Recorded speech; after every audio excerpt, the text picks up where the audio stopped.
चिल्ला चिल्ला करो लेकिन कोनो का मुंह से सुने के न मिली कि चुप रहो आज से तार मौगी हम नहीं बनी जा। यही से मौगी का हम सबसे ज्यादा मानी ने गाड़ी में वोट के वकील बिना कोट के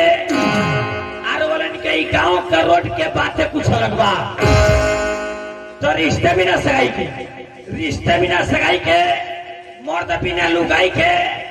आहने के रोड के तीरे तीरे के हागाई के बातें कुछ अलग बा।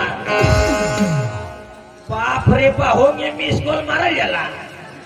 एक जगह पर 1.5 किलो बताइयो ने गोरन एगो तो अपने हमने लेट सही से रात हो गई हो अब हम लगे मोबाइल नहीं थे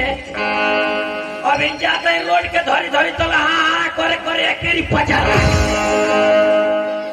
हम कोई भैंस मिस कॉल करले होई न ध्यान का चाहे दवाई बा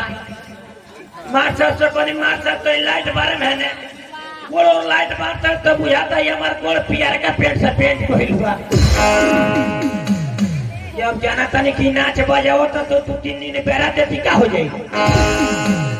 देखिए 5 अंगुरी बा 5 छोटे बढ़वा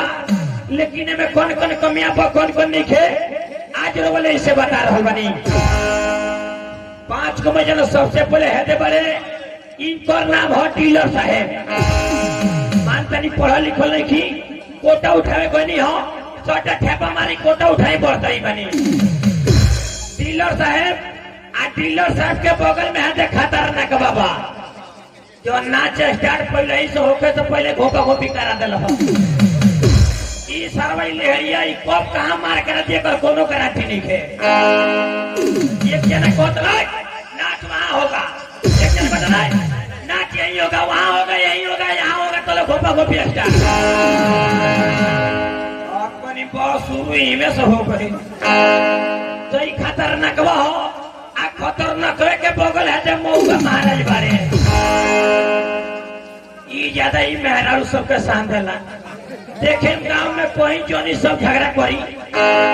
5 गो रोड के हई पीरे आ 5 गो रोड के हई पीरे अपने में झगड़ा करे से कोई सब अरे समझ रे अरे भौजी रे हमार कोल में यमुना तो साथ छोटे उठा ले अब रो लेकिन बताई कि छोटा है सब भरेला कोई सका नाम धैले बनी मौगोबा आई मौगोबा के बगल में है भगत जी बारे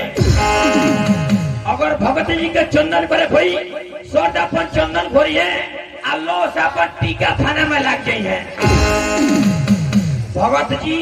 आ भक्त जी के बगल में 3 लोकी ना सवारे 5 में केहू से केहू कम नहीं खे जे हमें बा उहमें बुरा